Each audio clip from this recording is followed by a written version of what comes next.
Coucou tout le monde, on se retrouve aujourd'hui dans une nouvelle vidéo, j'espère que vous allez bien. En tout cas moi ça va bien. C'est un petit peu compliqué cette vidéo, ça fait quelque temps que je vous en parle maintenant. Et ça y est, j'ai enfin décidé de la sortir. Parce que j'ai enfin eu mes résultats médicaux. Donc je vous laisse avec le générique et la suite de cette vidéo.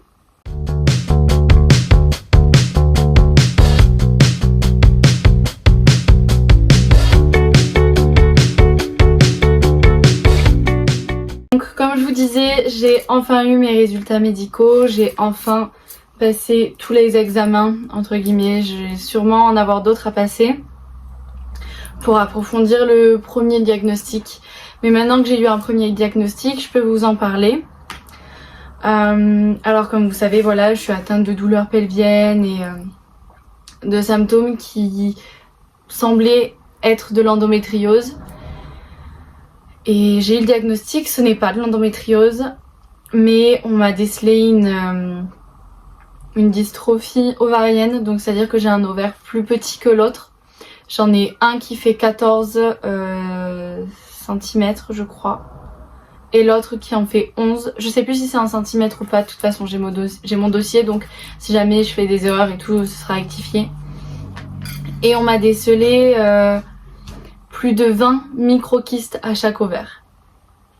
Voilà. J'en ai parlé sur mes réseaux sociaux, sur TikTok et Instagram. Si vous n'avez pas vu... allez voir la vidéo que j'ai fait, c'est la même sur les deux réseaux sociaux.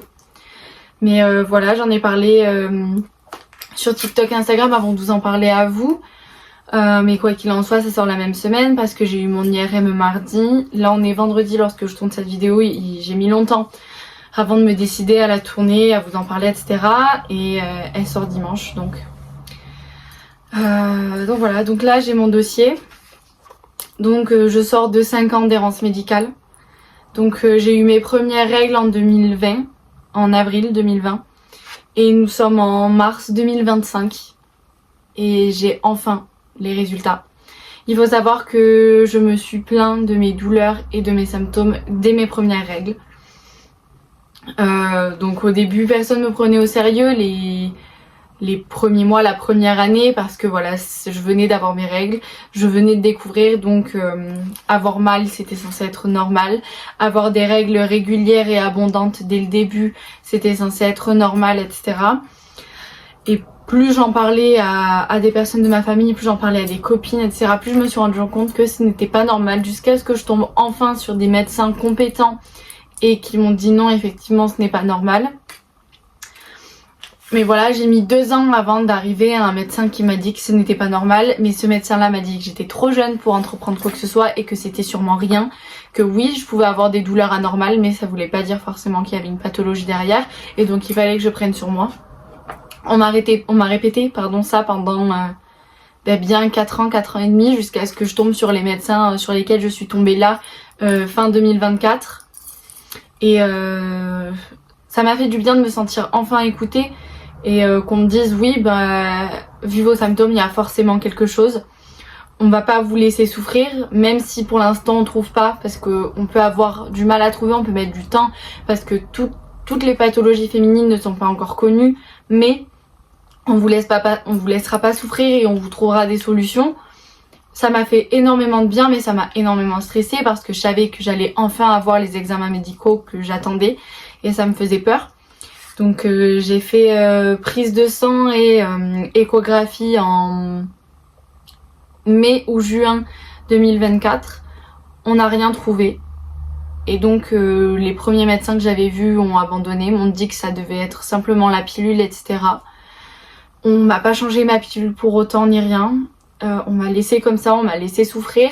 Il faut savoir que de février à juin-juillet 2024, je n'ai pas eu mes règles. Personne ne pouvait me l'expliquer, aucun médecin n'a pu me l'expliquer. Sur les prises de sang il n'y avait rien, sur l'échographie il n'y avait rien. Ils n'ont pas poussé plus loin, ils m'ont dit que ça devait sûrement être ma pilule, que mon taux d'hormones avait changé personnellement et donc ça a dû se recalibrer avec la pilule et donc ça m'avait coupé mes règles. Donc j'ai pas très bien compris, sachant que j'avais déjà eu des problèmes d'irrégularité de règles à partir de 2021-2022, un truc comme ça. En fait, j'ai eu mes règles qui ont été totalement réglées pendant un an et demi. Je me suis fait vacciner contre le Covid et de là, c'est mon marqueur dans le temps. C'est là où j'ai remarqué que mes règles ont commencé à être vraiment irrégulières. Je les avais plusieurs fois dans le mois, voire pas du tout durant un mois. Ensuite, je les avais 2 fois dans le même mois. J'alternais comme ça, c'était vraiment pas normal. Aucun médecin n'a cherché, ils m'ont dit bon ben vous avez mal, vous avez des règles irrégulières, etc. On va vous mettre sous pilule. Donc j'ai été mise sous pilule en 2022. J'ai été sous une première pilule, je réfléchissais, pendant 5-6 mois. J'ai été sous Optimizette. Ensuite donc j'ai changé de pilule en avril 2023. J'ai été sous Lilouget en continu jusqu'à novembre 2024 où là on m'a changé de pilule puisque l'autre ne m'allait pas et aucun médecin ne me l'a dit. Et on m'a mis sous Minidril. Donc là je suis sous Minidril depuis novembre. Donc ça va faire 3 ans en fin 2025 que je prends la pilule. Et donc c'est les premiers traitements entre guillemets qui sont trouvés pour atténuer les douleurs de règles et les symptômes de telle ou telle pathologie. Mais en novembre donc 2024, je suis tombée sur ma gynécologue actuelle qui m'a changé ma pilule donc parce qu'elle s'est rendue compte que l'autre ne m'allait pas et m'a prescrit un IRM. J'ai passé l'IRM donc mardi matin. C'était une expérience assez étrange. Si vous devez passer un IRM pelvien en rapport avec des pathologies comme l'endométriose, l'adénomiose, les kystes ou quoi que ce soit, je vais vous en parler maintenant parce que il se peut que votre médecin ne vous prévienne pas avant l'IRM. Moi j'ai eu de la chance, j'ai été prévenue. En fait il est possible qu'on vous donne un gel à mettre dans le vagin et dans l'anus. En fait, c'est un gel de synthèse, ils appellent ça, pour pouvoir voir à l'imagerie s'il y a des présences de telle ou telle pathologie, parce que sans ce gel, ils ont plus de mal à voir. Mais il n'est pas obligatoire. Il n'est plus obligatoire depuis 2022, je crois. Mais ça dépend des cliniques où vous allez ou des hôpitaux.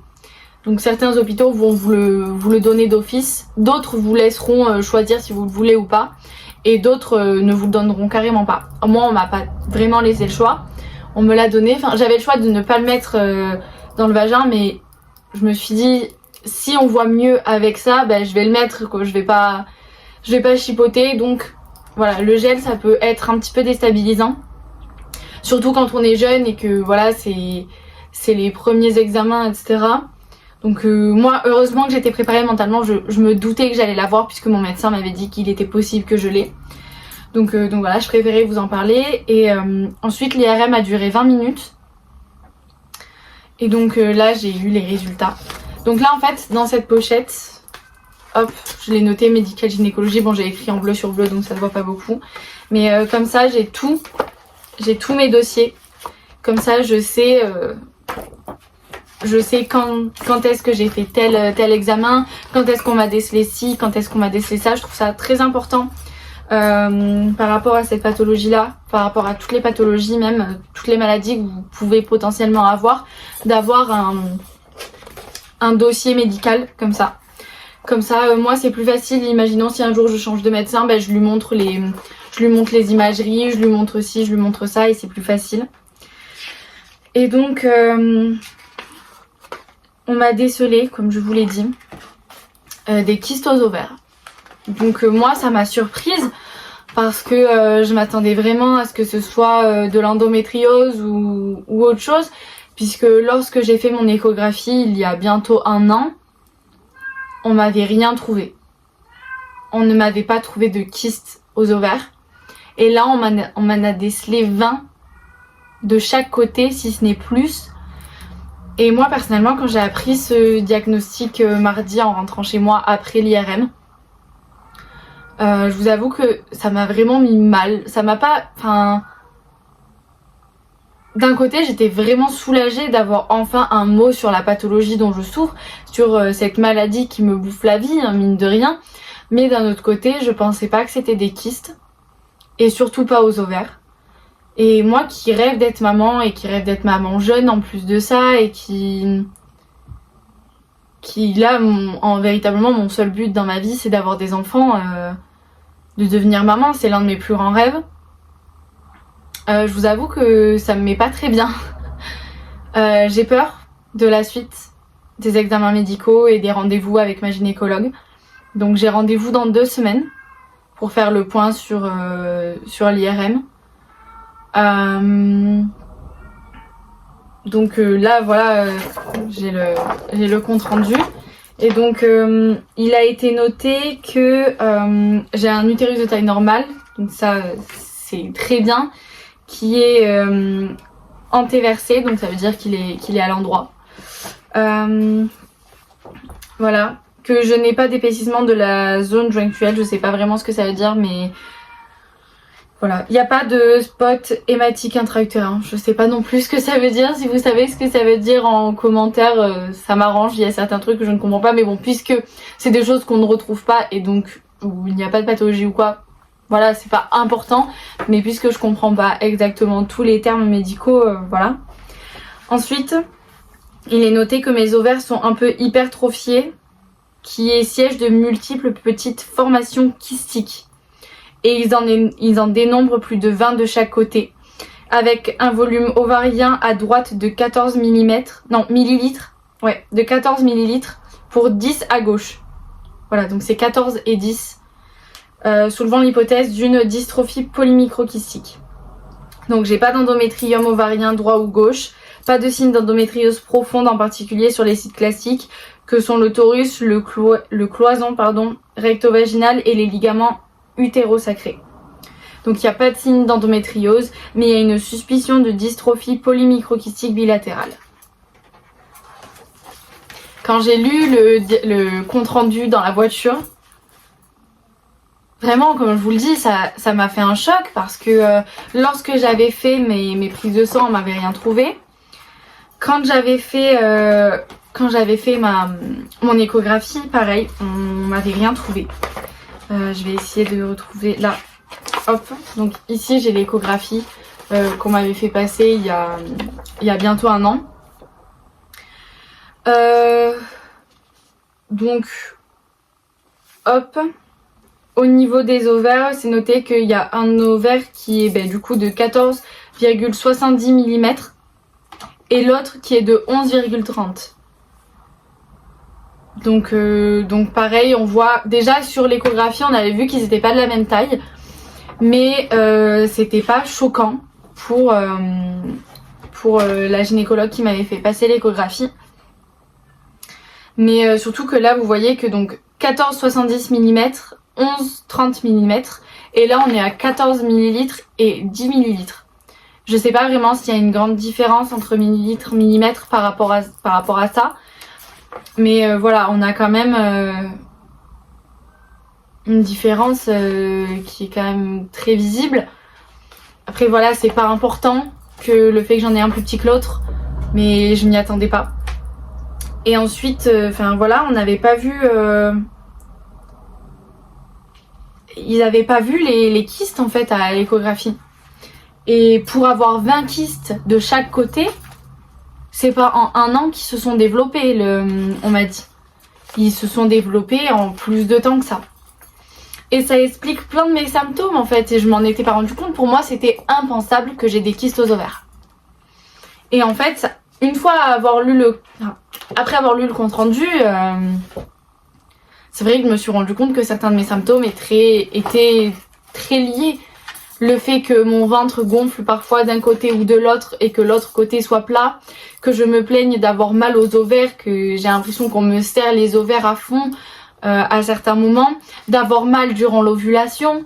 En fait, j'ai l'impression que la plupart de mes symptômes, vraiment plus de la moitié, sont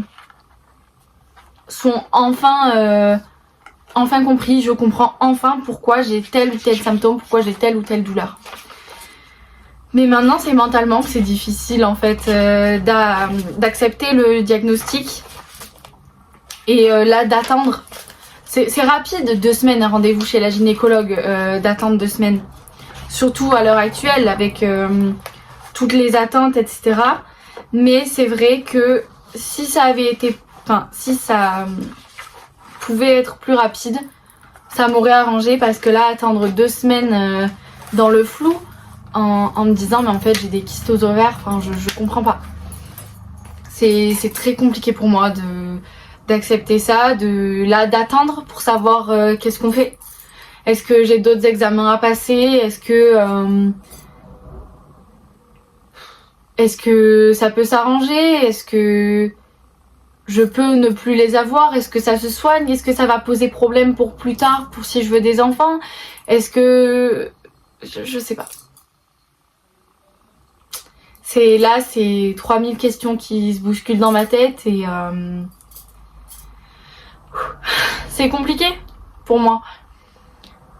J'aurais eu de l'endométriose ou de l'adénomiose, mentalement je m'y étais préparée parce que tous les praticiens chez qui j'étais allée, que ce soit médecin traitant, gynécologue ou quoi, ils m'avaient dit que c'était potentiellement de l'endométriose, que l'endométriose ne poserait pas forcément problème pour avoir des enfants. Mais là, ça touche les ovaires et là c'est compliqué pour moi. Mais voilà, il fallait que je vous en parle maintenant que j'ai eu les diagnostics, depuis le temps que je vous dis que, enfin voilà, depuis le temps que je filme maintenant et que je vous parle des règles, de tel ou tel symptôme, de mes douleurs ou quoi, de mes crises. Je me devais de vous en parler, puis ça me fait du bien aussi d'extérioriser, même si ça reste très compliqué pour moi. Voilà. Après, je suis très contente parce qu'on a trouvé l'Eurostim, donc les électrodes dont je vous ai parlé la semaine dernière, qui voilà, me soulage beaucoup lors de crises, mais ça me soulage lors de mes crises, c'est tout. Est-ce que ça changera quoi que ce soit par rapport à mes kystes? Non. Donc voilà. Donc maintenant j'attends. Je peux faire que ça. Attendre le rendez-vous et attendre de voir. Je pense pas que ça se soigne. Quand je me suis renseignée sur les réseaux sociaux, j'ai rien vu, j'ai entendu personne dire que ça soigne le SOPK, le OPK, etc. Tout ce qui est par rapport à des kystes ovariens, j'ai rien entendu. Mais voilà. C'est la vie. C'est ma particularité et il va falloir que j'apprenne à vivre avec maintenant. Ça change rien à ma vie d'habitude puisque j'aurai toujours aussi mal, etc. pour l'instant. Mais je sais qu'il y a quelque chose et je sais que j'ai pas mal pour rien. C'est un soulagement de savoir que j'ai plus mal, enfin que j'ai plus mal pour rien, entre guillemets, j'ai toujours mal, mais que j'ai pas mal pour rien, qu'il y a quelque chose, que c'est pas dans ma tête. Mais c'est compliqué d'accepter le diagnostic. Et je le dirai jamais assez. Tout diagnostic est compliqué à accepter. Là, d'un côté, certaines personnes vont me dire mais c'est rien. On t'a pas décelé un cancer, on t'a pas décelé telle ou telle maladie super grave. Oui, peut-être, je sais qu'il y a pire. Mais ça reste compliqué. Ça reste compliqué à accepter, ça reste compliqué surtout quand on veut des enfants, surtout quand on est jeune. Enfin voilà. Mais bon.